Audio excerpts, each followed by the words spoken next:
Welcome to Into the Grain podcast, where we slow down and talk about what matters. This podcast was recorded at the Hope FM podcast studio and is sponsored by P39 Adventure Gear. I'm your host, Austin Hewlett, and joined with us, as always, is our co-host and my dad, Aaron Hewlett. And on today's episode, we sit down with Dr. Galera. Dr. Galera is a medical doctor with over 20 years or so experience in the medical industry, specifically as a physician and a primary care doctor. And he's worked traditionally within the healthcare system for a while and eventually started to shift towards a more holistic approach where the focus is more patient centered on the individual and overall health and wellness. So we sat down, had a really good conversation, explored a lot of different topics. It was fun. We used him sort of as our own chat GPT for any medical related questions that we had. So hope you enjoy, sit down, dive in. He does run a practice it's amazing. It's based out of Port Huron, Michigan, and it's called Galera Health and Wellness. So that's where he's based out of. That's where his practice, and we kind of explore what he does there, along with a ton of other questions we pick his brain on. So sit down, and we hope you enjoy it. Dr. Okay. Galera, welcome to the podcast. Thanks. Yeah. Glad to be here. We're excited to have you. I'm excited. Yeah. You know This that. is really cool. Yeah, Excited to be here. when my dad told me about what it is that you do through Michelle, it really got me interested. My wife's mother-in-law also works with someone similar in your vein. I want to unpack what it is that you do and make sure I got a good understanding. But her name is Renee Cooper, and she works in that health and wellness field, and she's very holistic approach. And I found it very interesting to hear the things that she was doing with her and all the success she was having. And a lot of what she describes sounds similar to some of the conversations we've had about what it is that you do. So yeah, when he told me about this, I was like, oh, we got to have him on. This is going to be interesting. It's going to be fun. Yeah. But for those that aren't maybe familiar with your work, can you walk us through a little bit of your background, kind of what you spent the last, what'd you say? I think it was 20 years or so doing in medicine. Yeah. So my background, past 20, almost 20 years now, I've been in primary care. I've been doing the traditional, conventional medical approach, and where you would see a symptom, and as being trained as a physician, you'd have this medication that you send for it. Another symptom, another medication. And over time, you'd see patients with lists and lists of medications and medications for side effects of medications. And then also, I also see this in the end of life as I work in hospice and also in the nursing home. You have lists and lists of patients, lists of medications that our patients are on. And just looking at my life, I don't want to end up like that. And so I'd had to go through a different path because I don't want to be at that situation where tons and tons of medications towards the end of life here. So yeah, that's how it started. When you were telling me about that a little bit, you had mentioned that it felt like working in the primary care, people were like, it just felt like a conveyor belt, I think was like the word that you used. What did that actually look like day to day? Yes. Yeah. So if we're not going to do any lifestyle changes, if we're just going to eat whatever is out there, which we think it's good because it's edible and it looks good on the packaging and tastes good, it looks great, but we're going to end up on this conveyor belt. And if we're not going to do anything to actually be scrutinized what we're putting in our mouth here. So you're going to be on this conveyor belt where the pharmaceutical companies will just step in and just eat whatever you want and get high blood pressure, get diabetes, and we'll give you a medication. We'll give you a prescription for that. And then all the damage goes on down the line here with heart disease, and you have kidney problems, and even ending up with circulation problems and eye problems. So that's where everyone's headed if they're not going to make any changes. Yeah. Right? So it sounds like you were maybe seeing in your experience there, the tradition, and I don't want to put words in your mouth, so let me know, is like, it sounds like the approach was address the symptom, not the root issue, maybe. Is that Absolutely. Yeah. Okay. That's how conventional medicine operates. It's addressing the symptom, knee-jerk, here's the prescription. Yeah. It's really not getting down to the actual root cause of the Mhm. problem here. So high blood pressure, that's really a symptom of something that's going on here. Maybe you're not being more active, you're not using your body well enough. And so all these things, that high blood sugar, that's really a symptom of something underneath here. And Mhm. I really try to get down to the root cause of the problem here rather Yeah. than just addressing the symptom. Yeah. Yeah, that makes so much sense. And when my wife started going to you a while ago, she was kept telling me about, and I came into that one appointment Yeah. with her just to see a little bit more about what you were doing. And I knew of you through the community, and I didn't know that you were taking a more holistic approach because I just knew that you worked at, I think it was a physician's healthcare. This was quite a while ago. Right. And, she started telling me about it, and I was really intrigued. And then I had to, of course, had to tell Austin. And, it just reminds me of the holistic approach reminds me of, I love how you say conveyor belt because I've got several family members that I think about often, and it reminds me of them. And they have taken more the traditional route, because I'm going to call it that for lack of a better term. Yes. And I mentioned this on our prep call. My wife has an uncle who was on a medication, and now he's struggling with severe memory loss. And he ended up getting a new doctor a few years ago, and the doctor, because of the memory loss, and the new doctor said, you should have never been on this medication for 20 years. This is known to have this effect. Now he's dealing with it for the rest of his life. And he's relatively young. He's in his mid 60s. So, maybe he's late 60s, but, he could have a lot of healthy years left. But that medication now has robbed him of at least the last decade of a quality life. So that really woke me up. Um, and then we had two other family members that had a similar situation, a family member who was taking medication, and their doctor gave her another medication because it was making her sick. And then finally, she kept going in and out of the hospital. Multiple doctors looked at her, and finally, she switched pharmacies. And then the pharmacist called her in one day when she went to go get her new script at this new pharmacy. And the lady behind the counter said, "You can't pick this up until the pharmacist wants to talk to you personally." And she said, "Oh, okay. Is everything okay?" And so then the pharmacist came out and said, "You cannot be on these two scripts at the same time." She's been on them for 3 years. She was getting sick off and on. She had lost a ton of weight, and all because she was on two medications that collided with each other. Essentially, she dropped one medication which she didn't need anyways, and she was fine. Everything went back to normal literally the next day. So, and it just and then that was my second wake up call. And I thought, if this is happening in my own family, how What's this the must outreach be, look like? What's the common yeah, yeah, like is exactly. that How yeah. widespread is this? It's widespread because people trust. I mean, before COVID, they were trusting the medical Yeah, establishment. I'm not dogging it because medicine is actually yeah, good in trauma and in cancer, but when it comes to the chronic diseases and issues like that, it's really there are some other options that can be better. So yeah. definitely, yeah. So, at what point within your practice did it start to bother you seeing this conveyor belt system symptom, not root cause being addressed? Yeah, even just in primary care, I'd be looking at why patients are tired, and then typically in your conventional medicine, you do these regular blood panels. But I take it a step further. It's just vitamin deficiency. There's a vitamin D deficiency, B12 deficiency, and absolutely they're low.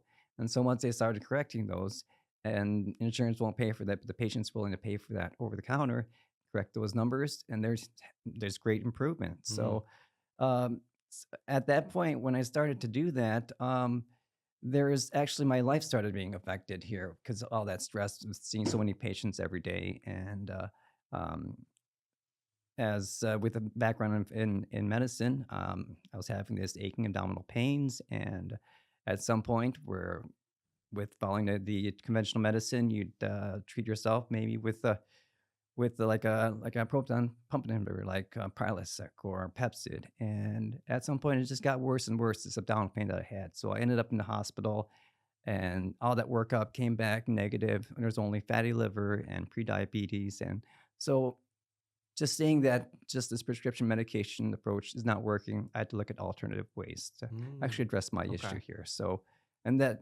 that's how in my life, I'd had to do some lifestyle changes, and with the lifestyle changes, that's I've actually reversed that prediabetes and all these abdominal issues that have been resolved. So, So it kind of yeah, started with you a little bit, it sounds yeah, like, right? So you actually, were kind of the catalyst to shift your mindset, which is like you had these issues. It almost sounds like you were sort of living out the same patterns that your patients were, of like treating the symptoms, taking this when this happens. If you have side effects, take this other thing. And then you were realizing, okay, this isn't working. I got to figure out the root issue. And then you're like, oh, wait, once I start addressing root issues, these other things, prescriptions, traditional routes, aren't really necessary. I'm sure not in all cases, but in some cases.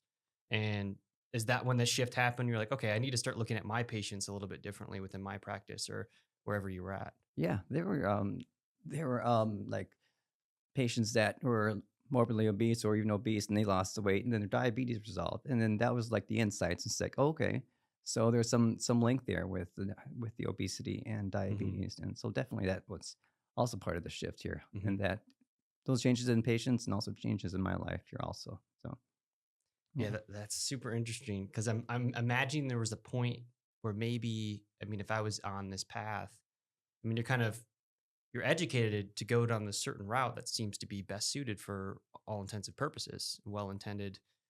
Treat patients with these things, X, Y, and Z. Again, I'm just assuming I've got no background at all in this, so Sure. please Sure. correct me if any of this is completely just ludicrous. But I have to imagine there was that point where you're like, okay, what I'm doing, I don't really fully believe in anymore. I have to kind of like make this shift. Was that hard to do despite knowing that the changes were evident and like seemed maybe obvious? Was it still difficult to be like, okay, I have to kind of go against the grain a little bit? No, not really. You see all these this dogma and the way that you're trained, and you ask questions about it, and then it's just don't ask questions, just do it that way. And it really shouldn't be a don't ask question type thing. It really should be give me an answer or I'm curious about it. Is there should be an answer for it? And then that led me to more if I can't ask questions, then why I can't why is it a dogma? Do you actually follow that direction? So Mm, I've just been pretty much open to other options. And I mean, this is the way that you go through training and to get through to the next level. But I've just been pretty much open yeah. and stayed that way. And I would actually wonder too, because I've had some experiences with other primary care doctors where it seems like, and I'm wired the opposite. It seems like they're very problem solution oriented. I mean, it's obvious that's their role at the core of it, right? You kind of mentioned that a little bit Yeah. earlier. Like, patient comes in, diagnose the problem. What's the issue? Here's the solution. On to the next patient. Do you think that's a result? That process is a result more of the workflow demands of a lot of these doctors, where they don't have the time maybe to invest a little bit more into some of those underlying causes because it's a go go go system within their practice or within their day to day? Or do you think it's more so a wiring of the individuals that typically lean towards medicine? They're more analytical, but in the sense of, problem solution. I've kind of worked out the kinks. I've had the study, the schooling. I know how to solve problems at a quick rate. So this kind of flows with my kind of working competency. Yeah. I think it's a combination of both because the way that the physicians are taught, here's the knee jerk prescription for that. And plus, providers are really stressed and you only get paid much for that visit. And the typical provider visit's about 7 to 10 minutes. And within Hmm. that time, you got to make some decisions, get the next patient out here. So you can keep that system going in order you just make overhead or even just make it through the day. So it's a combination, and even patients are even trained into that direction where, Yeah. "Oh, okay, this is a quick fix. Here's a pill. Yes. That's all I need." Yeah. And then eventually it doesn't work for them, but they're out the door and trying it out and then come back again. So Yeah. yeah, it's a combination. Yeah. I've made note of that too, just in my own personal experience. Again, going to physicians just for checkups. If I ever had a question, the environment of all these different doctors I've seen over the years, the vast majority of them, the environment was like, it was created to, whether intentionally or not, to not question or not really bring something that's going to prolong the visit almost. And maybe this is, again, just my own experience. And I'm I've had curious, the same experience. where it just feels like the conversation is very structured around, again, I keep repeating it, problem solution. But as a patient experiencing that, if I had a question, the pressure around that conversation going fast and quick made me feel reserved and kind of held me off from maybe questioning the solution that they suggested. Or if maybe I had a question about it, I wasn't quite sure if I want to, explore that route. Like, I felt like a little bit closed off because the conversation was so rushed and so structured. And so, was that something that you experienced when, either as a patient yourself or again as a doctor? Yeah, yeah, both as a patient and a doctor. Sometimes you don't know, and you're not willing to admit that you don't know, but I'm the doctor, and I'm gonna act like the doctor, like I know everything, I'm the expert. And I really think that at some point, um, providers should be open and have an open mind because even like during COVID time, it wasn't like no one stepped up to actually make some change here. Everyone left up to the government to make a decision on what this next steps were. There weren't any. Harvard didn't do anything. John Hopkins didn't step in. Anyone didn't step in actually to make some changes to actually help people. Everyone was funneled towards the vaccine, Mm. and this is what's happening in an industry. So everybody's trained that way, and so I think that providers should have an open mind to actually okay, I don't know that answer. I can get back to you with that question, Hmm. but providers are limited with time also. Yeah, yeah. So yeah, it's a balance. It's a conveyor belt, but definitely should be. It's a concern that should be addressed. Yeah, Yeah. I've noticed that same thing, Lawson, how you described your experiences at doctors. I did have one doctor for years that was the opposite of that. Um, I think I can say his name. Dr. Ira Sabah was my doctor for Mm. years. He was amazing, but he's retired. He would take the time to probe and listen and probe and listen. Okay, why are you having that? Okay, tell me about this. Tell me about that. Before that, I didn't have that experience with my previous doctor. And then after that, I've not had that experience. Hmm.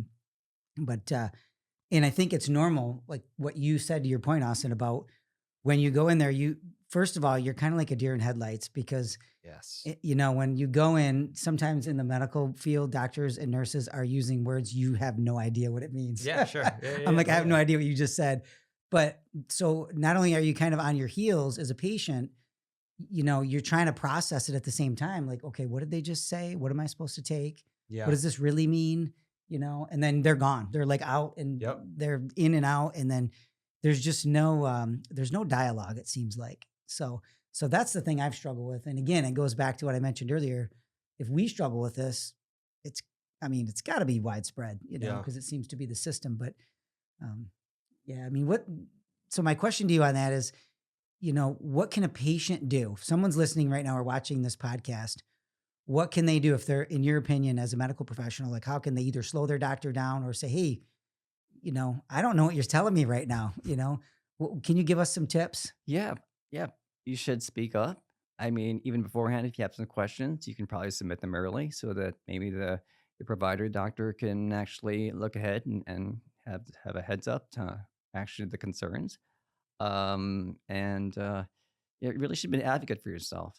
If you, I mean, and then in the end, if you're not really happy with your provider, I mean, there's other second opinions that definitely should Yeah. look into. So Yeah. yeah, It's funny you suggest that and you talk about it. It echoed what I said because the if I'm trying to flip my experience into a somewhat of a positive that I've kind of gained from it is that it's trained me and I'm still learning it. It's trained me to be more honest. A lot of times in these situations, like you're saying, you're deer in the headlights, things are moving fast, words are being said you're not really sure of. And so it's trained me in those moments because I have experienced moving through things where I've had questions and too afraid to ask for clarity or to question maybe a solution. And I always left those conversations just feeling like, okay, I want this to stop. Something has to change. Right. And so I've had to learn how to be more open and honest in those conversations. And I just had a experience somewhat recently, actually, where I did that as like a sort of a first step. And it was amazing to see the doctor's reaction because they opened up in a way that I've never seen them open up.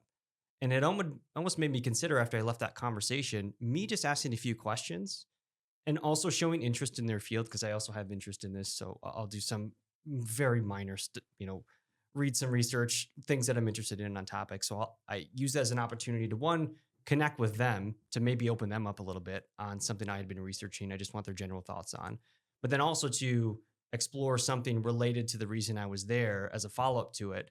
So I think doing the first one got them on the page of, oh, this person actually is considerate of, the field or industry that I'm in. So it makes it more relatable. I think it Mhm. makes them feel more comfortable possibly. And then the follow-up question, which was the more honesty, the questions I would have, walked away with traditionally, be like, I should have asked that, or I wish I would have asked that. I asked, and his response was so much more engaging and open that I was like, oh, this is a side to this doctor I'd never seen. And so part of me wonders that if patients did that more often, one, I think they might see just this is one experience. So I'm trying to stretch this across, Sure. Western medicine, which might be a bit of a Yeah. stretch, but it might open up the doctor from getting off the hamster wheel of like the day's fast. I've got 7 to 8 minutes, traditionally speaking, to get through this, to get on to the next patient. So sometimes I feel like maybe that alone would help them to slow down and be like, oh, okay, wait, yes, you're actually interested in these things. You don't just want that fix. Right. Okay, let me actually explore this. Would you say that that alone could be a factor that might influence to some degree some of these individual patient experiences? Oh, definitely. Because I mean, usually the typical patient just, I want a prescription. Runs my prescription when I get a, and that's all they're looking for. So they can walk out the door with a prescription. But then if you have patients like as yourself, as you're having that interaction with your provider, that you're actually interested in, and why is this happening? Having that curiosity and expressing that, and not just there for a prescription. And so definitely, Yeah, I'm sure providers will step back and actually take a look and yeah. think about it and answer your questions. So yeah. Yeah, it was a good question that you posed, but it triggered that thought in me, Dad. But okay, Yeah. so shifting the focus, and I actually do want to come back to the question I posed him because I want to pose it to you as well. Um, so I'm going to put a little pin in that, and maybe if I forget, one of you can remember me All right, I'll try to Sure. remember. because I'm sure I'll forget. But so when you decided to shift away from that model, what were you trying to build instead? Like, what was the non-negotiables for you as you started to Ooh, approach? good question. Right. Right. So you really had to be a firm in actually getting clients to actually really commit to actually making lifestyle changes, actually going through, because we go through 5 pillars of health here. And the 5 pillars of health that we have is, of course, is detox, the nutrition, the exercise, hormones, and of course, the mentoring. And using all those 5 pillars all at once, they really have to commit to all of those. And it's something that can help their body develop a system so that they can take those what they've learned through educational curriculum and use that for the rest of their life here. And so it's really a commitment to actually make those lifestyle changes, to actually find out the foods which are the right for them, find out getting their body detox. Even your body's already detoxing, but take your body to the next level of detoxing and getting your body to move forward, exercising, addressing hormones, of course. And of course, you need some guidance with a mentorship. So it's really a commitment to that lifestyle change, Hmm. not just going back to the standard American diet and a little cheat thing here, a little cheat thing there, but actually realizing all these sometimes small cheats actually, it's a downward spiral. It gets you off that track here, where you Hmm. actually Yeah. getting to your goals. So yeah, Now that approach, as a refresher, so at Galera Health and Wellness, there's the 5 pillars: detox, nutrition, exercise, hormones, and coaching, yeah, coaching your mentorship. Yep, mentorship. Okay, yeah. okay, right. Now, within those 5 pillars, one, presenting that as a to patients that may be interested in your practice, do you find that they're coming to you already sort of bought in and tired of the traditional route, or do you see them coming kind of maybe curious, but the approach as a result of them realizing, oh, this is a bigger commitment. I actually have to put in a lot more effort. Do you see them like maybe shying away, or what's the response look like initially when you talk to them? Yeah, it varies. I mean, I like to say I can help everyone, but really the answer is no, because unless someone's actually committed to actually put in the work there, some people may just maybe tried some diet changes and it didn't work for them. Some people just doing all the exercise but eating a crappy diet, and of course you can't out exercise a bad diet here. So, and then of course detoxing. Our body's already detoxing with getting rid of waste. I mean, it's kind of like a through the urine, stool, and sweating. But we take it a step further here through supplementations and getting the right foods, getting your body detoxing. So,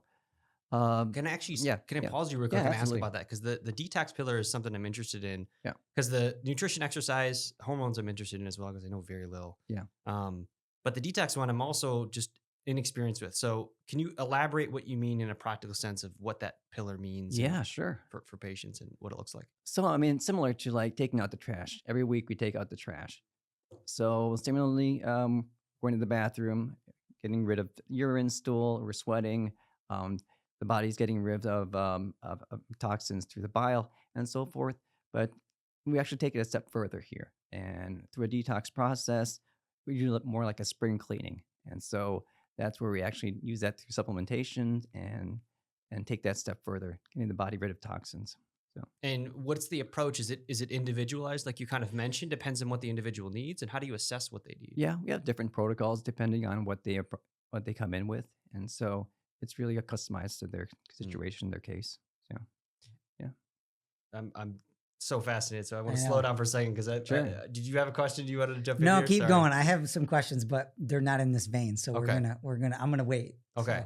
So, Which phase, like, is the detox phase? Do you find that the most challenging for patients to kind of work through, or? it can be. I mean, when you're doing like a pre-detox, sometimes you're cutting out all the sugars, sometimes you're cutting out caffeine, and so that can be a rough period when your body's just getting used to not dependent on all those Yeah. things like sugar and caffeine Are those and the two most common you find having to be a component that needs to be removed during this for most patients? yes, I mean, it doesn't Okay. mean you're forever going to have no sugar or no caffeine, but definitely when you bring that back, if there's some symptoms that happens, then that could be a problem. So, Why yeah. sugar and caffeine? I mean, sugar is probably the obvious one, Yeah. but caffeine I maybe not would have thought would be in that equation. What's the element of caffeine's influence in Yeah, this? caffeine, if you're dependent on caffeine, that's actually telling your body, okay, I'm not tired. I'm not tired. And so you need that every day. And so once you back off on that, you let your body naturally figure out, okay, this is myself to trying to wake up naturally. And I don't need caffeine to actually push me to actually not feel tired. So, Mhm. yeah. I've done that would probably might be the hardest for me caffeine. to take on out of anything within this Yeah. detox, if I'd imagine. I would feel like most people would be sugar. I feel like Yes. that's Yeah. got to be your biggest pushback because I Yeah, mean it's in actually, everything. yeah, Yeah. It's literally in everything. I mean, since Michelle's been on my wife has been on your program, she's like, "Oh, that has sugar in it." I'm like, "No, it doesn't." She's like, "Yeah, it does. Look at the label." And I'm like, "Oh my gosh, yeah. it does." It Like does. they put sugar in everything. So Obviously, you're it's talking in, about added sugar, so Right. fruits and Right. things of that Right. nature. Okay, yeah, Right. yeah, I was talking about like yeah. things boxed goods or whatever it might Yeah. be, canned goods or whatever. But There's two things I would note on the sugar and caffeine. I did my wife and I also tried to do no sugar for a month. This was years ago, and I had the same reaction that you had or that Shell had as yeah, you're kind of looking at things and she's trying to remove sugar from her diet. When I was going through it, I was like picking up items that I would have never thought had sugar added to it, but of course it's got sugar added to it, yeah, and just that simple awareness was such an important factor. yeah, Uh, Whether I followed through with it completely or whether it totally made a lifestyle change, it planted a seed that now I'm more conscious of these little elements within my nutrition and diet, whether it's sugar or when years ago, I've been doing it for quite a while now, but counting calories, macronutrients, even micronutrients to a degree, whether it's fiber or fill in the blank, those little habits started to stack over time as I started to become just more mindful of what I'm consuming and what's in the food I'm consuming. And that alone, I think, compounds and for me personally has created a much bigger mhm, impact over time on my approach and understanding of nutrition as a fuel source, which is crazy to me that I we kind of and I feel like this is similar from a lot of people, and especially talking about your practice, the traditional practice is the approach is like there's not a lot of education for me there was around food and its impact and our understanding of it and how it's a fuel source and understanding the basic macronutrients, how they interact with your body and energy levels, etc. So growing up I never really was mindful of it. I just ate what was fun, what tasted good, like you mentioned. And there's one specific story. I remember growing up, I was young and I had gotten like a candy bar and a bag of chips, and I was with Uncle Steve, and we were in a car. And I came back to the car, and I remember he said, "Well, I wish I could eat like that." And as a kid, I was super young. I was like, "You can't eat like this? Like what? what are you talking about? What do you mean you can't eat like this?" Right. Like I was so confused. Right. Yeah, But again, a part of me wonders that foundational element of just basic nutritional information being taught at an early age has got to be such a massive impact as to why we see this approach in Western medicine and how patients respond to just here's the solution, go with it. Yeah, you wonder all about that. If there's something not necessarily nefarious, but just funneling towards the sugar, because there's an industry out there that's more promoting the sugar option rather than more protein and fats. But it's interesting how you showed that with the habits. And I mean, it takes almost 3 weeks to form a habit. So Mhm. building on that is building a better lifestyle here. So yeah. Yeah, I one thing I noticed about your program is the fifth pillar, which is coaching, because I feel like that's something almost to the point that you just brought up, Austin.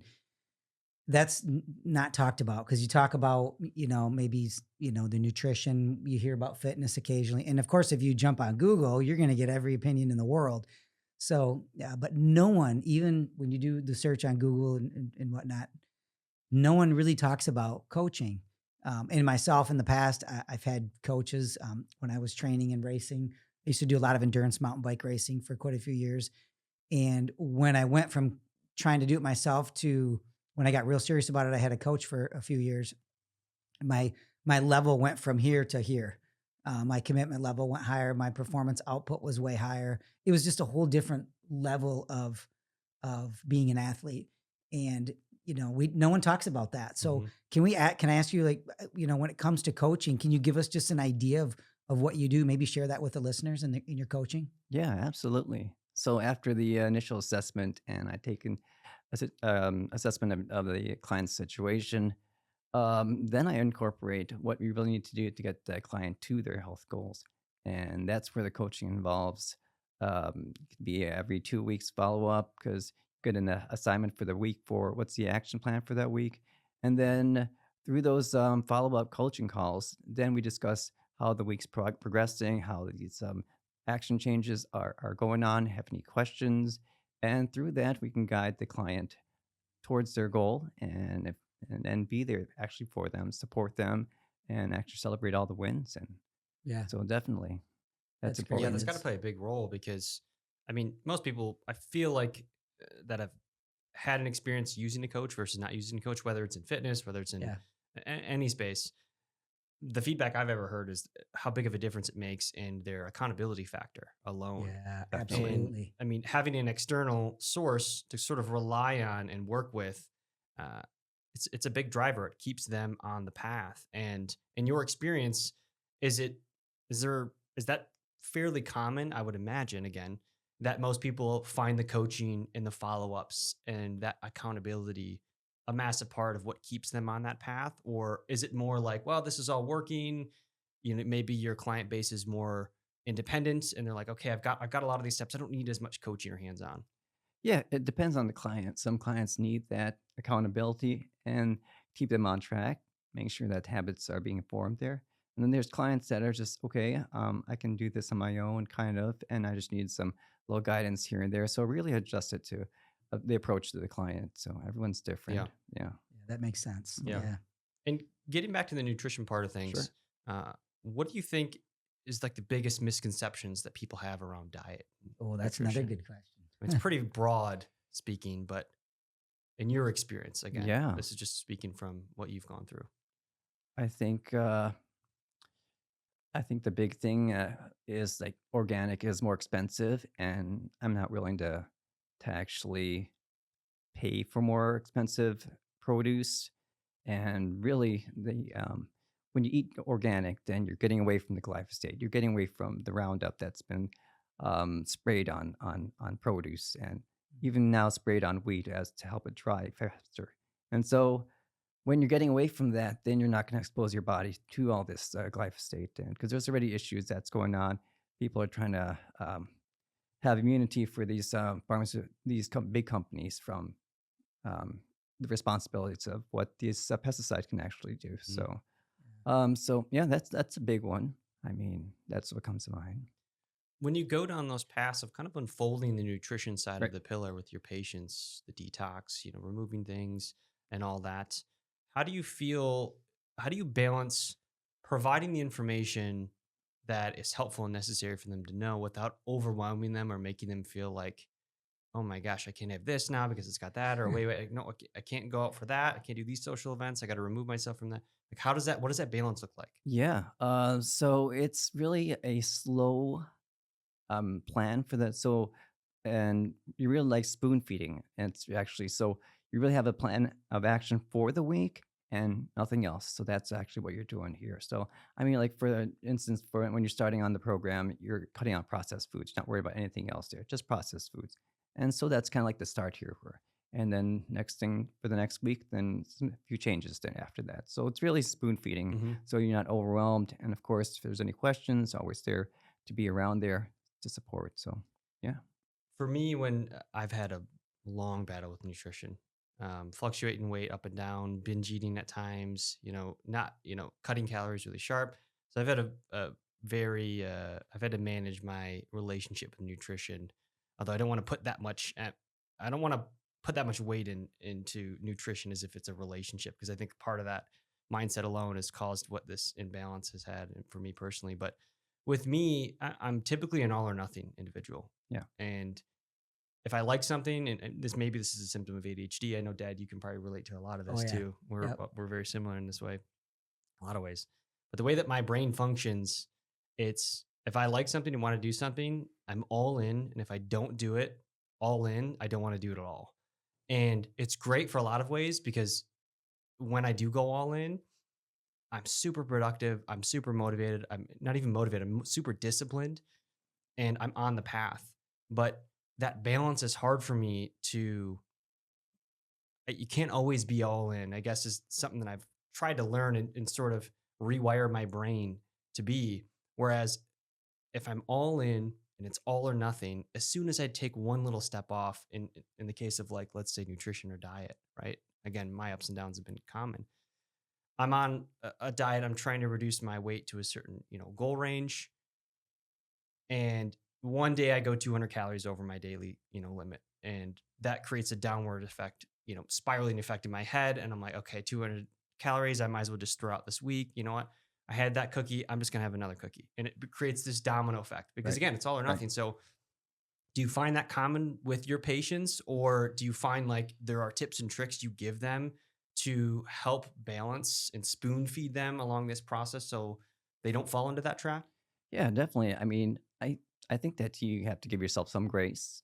You can't always be perfect. You're going to make mistakes. We're human beings and we make mistakes. So it's something to learn from. And there's something that kind of triggered that. Why that cookie? Was it just there, or you're just kind of stressed? Was there's something happening around this situation which um which um which limited your ability to refuse that cookie, or it could have Yeah. been something different. Could you done a substitute? And you see the cookie there. Could you eat like some veggies in place of that cookies, or some nuts in place of that cookie? Because like, and that's where it's where I mean that's where the curriculum kind of helps you Yeah, try to guide you like away from the sweet stuff, which is it's really bad for you, but it's so sure. good. But yeah, Sure. Yeah, yeah, yeah, yeah. It's a love. It's a balance. yeah, Yeah. Something that I've done somewhat recently. I've been experimenting with when these cravings come out, sure, or whether it's sweets or fill in the blank for the whatever it is that you have, is that the mindfulness element. And mindfulness is thrown around so much, so I'm always.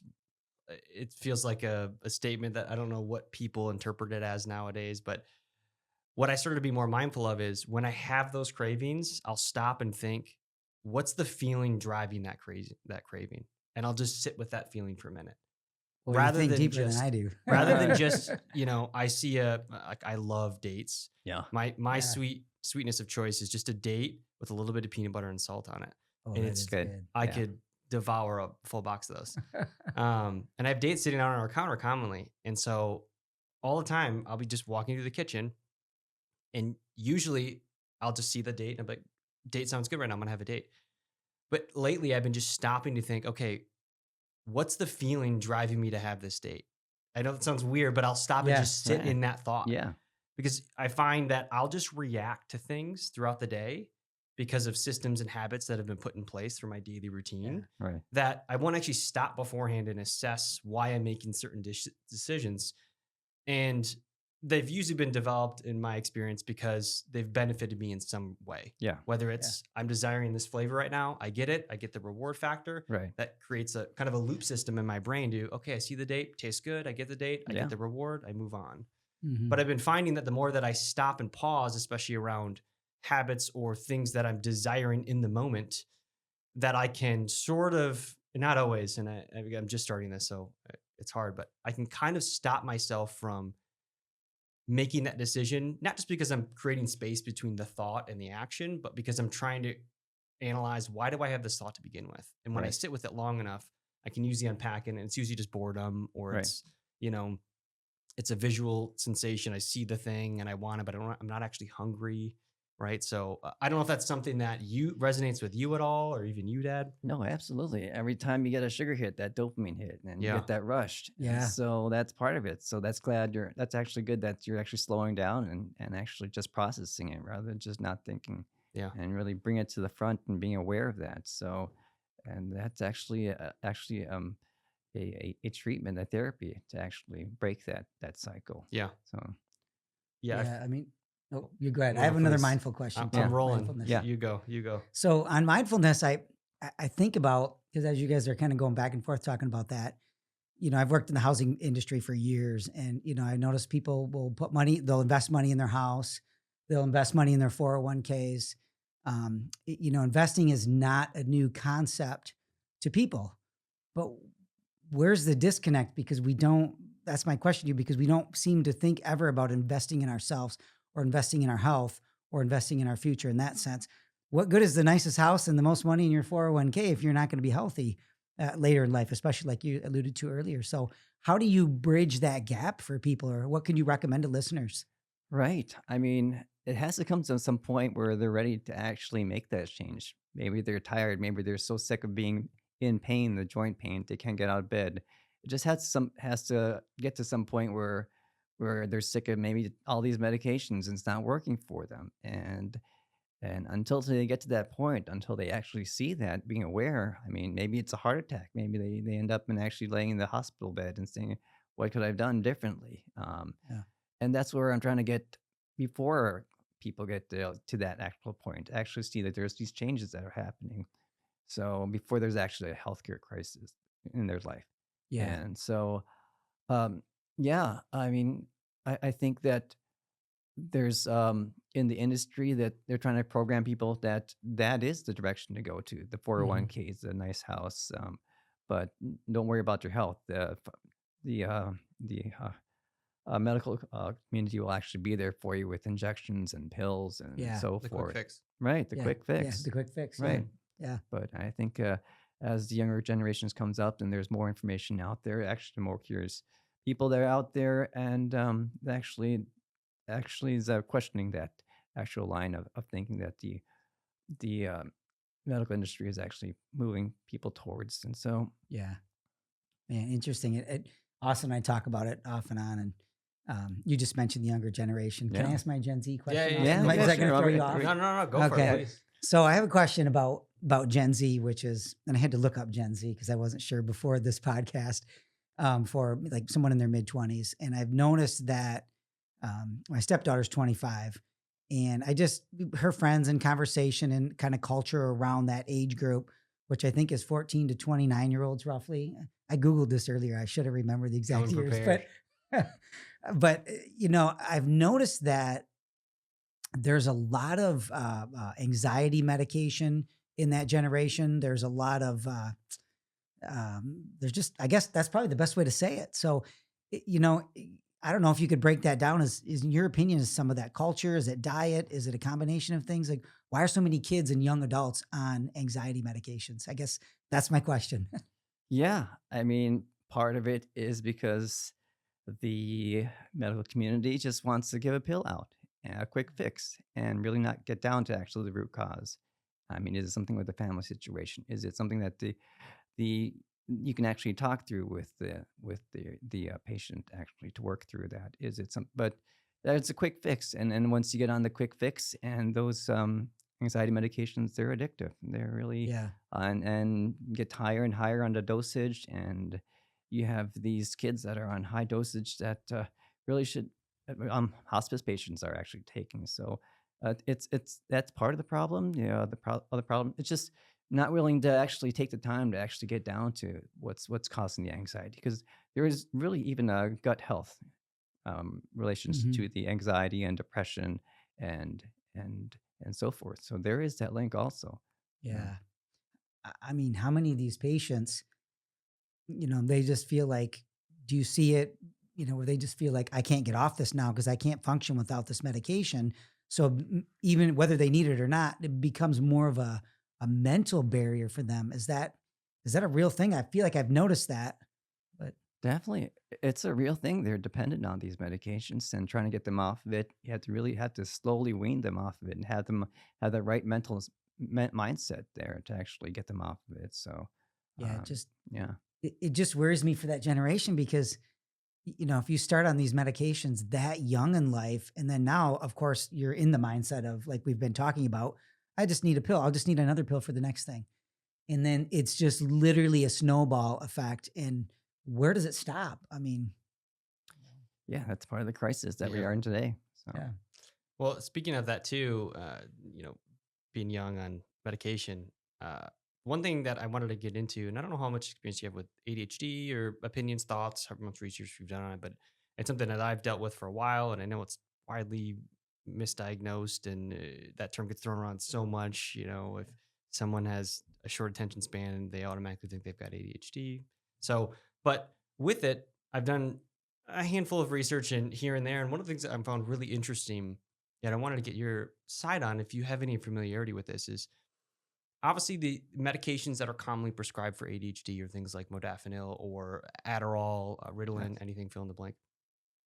And for individuals at a young age, and I think the age was between somewhere of like 6 to 9 or somewhere 6 to 8, if they are expressing symptoms of ADHD and it's also expressed throughout their parents, right?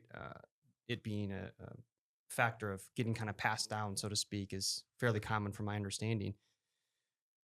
The neuroplasticity of kids' brains at those ages, getting them on a medication early, I've heard of theories, I don't know if this has actually been proven, of that actually creating different pathways that allow the effects of something like Adderall, for example, at a young age to have long term effects that they can actually be prescribed off of as they get a little bit older. Have you heard of this at all? Does this sound like nonsense to you from your experience? I mean, definitely the brain is still developing. So you have that one, and you add a medication to that. So it's I haven't heard any long term studies on that, but it's definitely an issue that there's not any long term results. So that's kind of the extent of my knowledge of that Okay. area. Yeah, Okay. yeah, I was always curious about that. I don't know. I had heard that there was some kind of studies that have been done on it, and I don't think any of it was sort of conclusive or overwhelming, of right. course.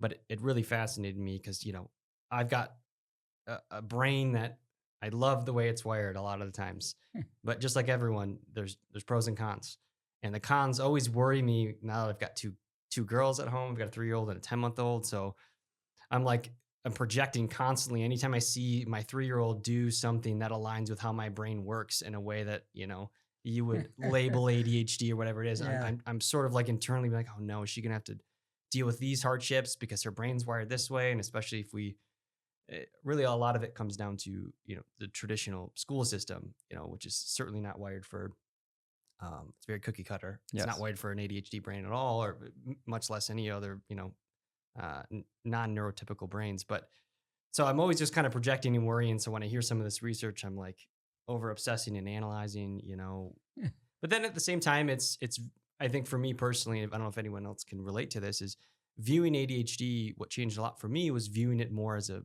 feature, not a bug, Right. and Right. sort of shifting my mindset on it. Because I think if you don't view it as that, like in my experience, previously it was always a barrier to things. And when I removed the barrier and stopped treating it as a barrier and started working with it, it's been so much better for me. Uh, and I'm wondering if some of these patients that you have, it's probably similar in terms of them looking at all of these steps and these barriers to getting healthier. Once they stop viewing them as barriers, right? You have to do this, remove these things. Maybe you need to start being more conscious. And it's a spoon feeding slow process. Right. That they start to see them as, uh, a cooperating element rather than a resistance element. And over time, I'd imagine that builds a relationship towards nutrition, exercise, movement that becomes a natural part of their identity rather than at the beginning, this thing that they're fighting and resisting because they've been conditioned for this quick fix. Right. Right. So that's just kind of my personal experience. I don't know what Yeah. you've had with that, Dad. I've never really asked you about that. Well, I mean, yeah, I mean, pretty much what I would echo what you said. I mean, Yeah. with ADHD, I had ADHD I almost feel like I grew out of it. Yeah. Is that normal for people to grow out of it? Because when I You was can. younger, wouldn't say I was a severe case, but I was above medium. you know, Yeah. and Definitely functional. Yeah. yeah, and my doctor at one point said, "Well, do you want to try this?" And I don't even remember what it was. This was years ago, and I was a young adult at the time. He's like, "Do you want to try like a small dose of this or that?" And I tried one or two medications over the course of a couple of years, and I don't think I took it consistently, but I just remember one day I went back to my doctor, and he's like, you can beat." He was very candid with me. He said, Mhm. you can beat most of this through exercise." Because at the time I was overweight. I couldn't I couldn't go up a flight of stairs. I probably was at least 30 pounds heavier than I am now. And I couldn't go up a flight of stairs without being winded. And he could clearly see where the problem was. He's like, he knew my diet, and he just said, you can beat it that way. And I thought to myself, why am I not going back to what I said earlier, taking my health serious? And so that one little thing that he said began a snowball effect in my mind. I didn't change my habits right away, but then I had an answer, another solution. So I just quit taking the medication, and I didn't get super fit right away, but I just started moving my body a lot more, going on walks, doing little bike rides. And within weeks, I had zero issues. It was like I was just so much more alert. My clarity Mhm. everything was back to how it should have been. Yeah. Yeah. And it was just a little bit of consistent exercise, not Mhm. even a lot, 30 minutes a day, 2, 3 days a week. That's all it was. Get my heart rate up a little bit. Yeah. So, That little change creates that compound effect that has a Absolutely. ripple Yeah. yeah. in other areas. Yeah. One thing I'm also interested that you mentioned when we spoke last was your study you've done on insulin resistance, and I don't really know much of Oh, anything in that area. yeah. And you talk about the role that it plays. You tell me about let's say for someone that knows nothing about it, what is insulin and what is its role in overall health? Yes, so definitely insulin is a hormone. It's produced in the pancreas. So the hormones are the communication between cells, what to do. And so insulin is produced when you have sugar gets absorbed, and it tells the body, okay, we need to start processing this sugar here. And so if this insulin is being produced as we take in more and more sugar, it's kind of like your kids telling you, mom, mom, mom, mom, or dad, dad, dad. At some Mm, point, you're just going to ignore them because they're just on nonstop. yeah. And so as these cells are getting the signal from the insulin, at some point they're just going to shut off because maybe they're just too full with filled up with fat, or they're just not going to take that signal.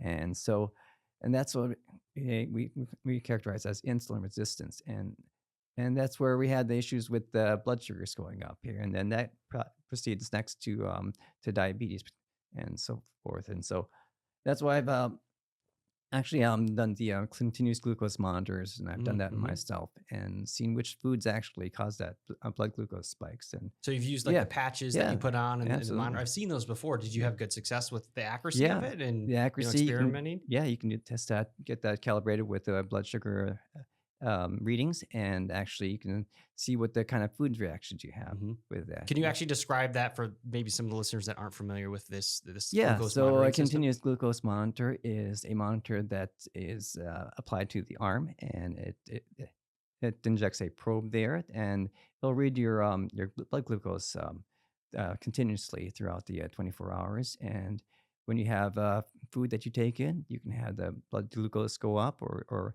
down, and monitor that, and And you can track this, right? you can From track my it. understanding. Absolutely, Yeah, yeah, just and like live. it's like Can an you see app it on like or a phone app? yeah, Yeah, That's what I was absolutely, wondering. yeah. phone app. Yeah, So you can actually like Really cool from what I've have this seen. on your arm, take a yes, bite out of a candy bar, right, and see and that then watch it on your phone. absolutely, yeah, Yep.